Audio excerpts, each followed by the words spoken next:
Assalamualaikum warahmatullahi wabarakatuh. Izin memperkenalkan diri, nama saya Ahmad Ansori, NIM 19 12 14 496. Saya dari kelompok 2. Baik, saya akan mempresentasikan materi hari ini yaitu prinsip-prinsip kurikulum. Sini ada pengertian prinsip pengembangan kurikulum. Pengembangan kurikulum adalah sebuah proses yang merencanakan, menghasilkan suatu alat yang lebih baik dengan didasarkan hasil penilaian terhadap kurikulum yang telah berlaku.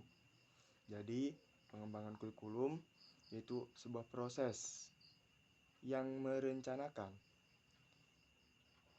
Setelah direncanakan dan menghasilkan suatu alat yang lebih baik gitu.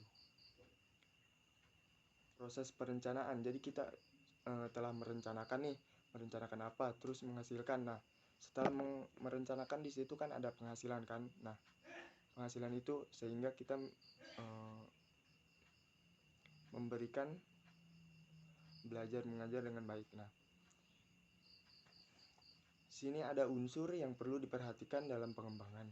Nah, apa saja sih unsur yang perlu diperhatikan dalam pengembangan? Yaitu di sini ada empat tahapan unsur perkembangan di sini. Yang pertama, merencanakan, merancang dan memprogramkan bahan ajar dan pengalaman belajar. Nah, jadi di sini ada perencanaan, merancang dan memprogramkan bahan dan pengalaman belajar. Nah, jadi gini, merencanakan, misalkan kita membuat RPP. Nah, di situ misalkan kita mengambil temanya apa nih? Temanya misalkan globalisasi misalkan. Nah, di situ kan sudah tuh dirancang tuh sebuah RPP kan di situ.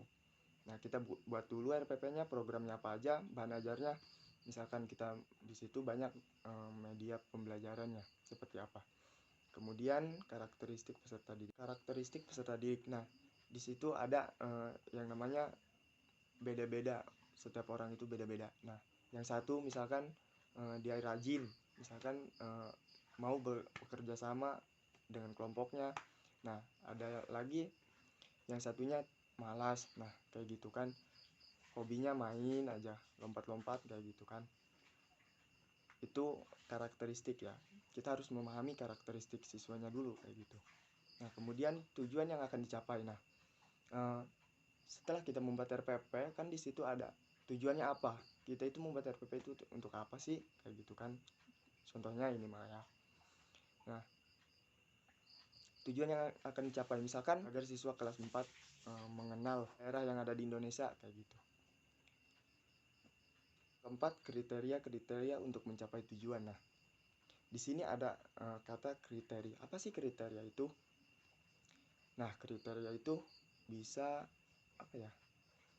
Disebutnya penilaian bisa. Nah, setelah kita membuat yang direncanakan itu kan, kita merancang, terus karakteristik siswanya kita tahu kan, tujuan yang akan dicapai ini apa kayak gitu kan. Terus kriteria penilaian untuk mencapai tujuan. Nah, jadi kita itu menggunakan ini bagus apa tidak kayak gitu kan. Biasanya ini untuk penilaian terakhir kayak gitu. Mungkin itu saja dari saya, kurang dan lebihnya mohon maaf. Wabillahi taufiq wal hidayah. Wassalamualaikum.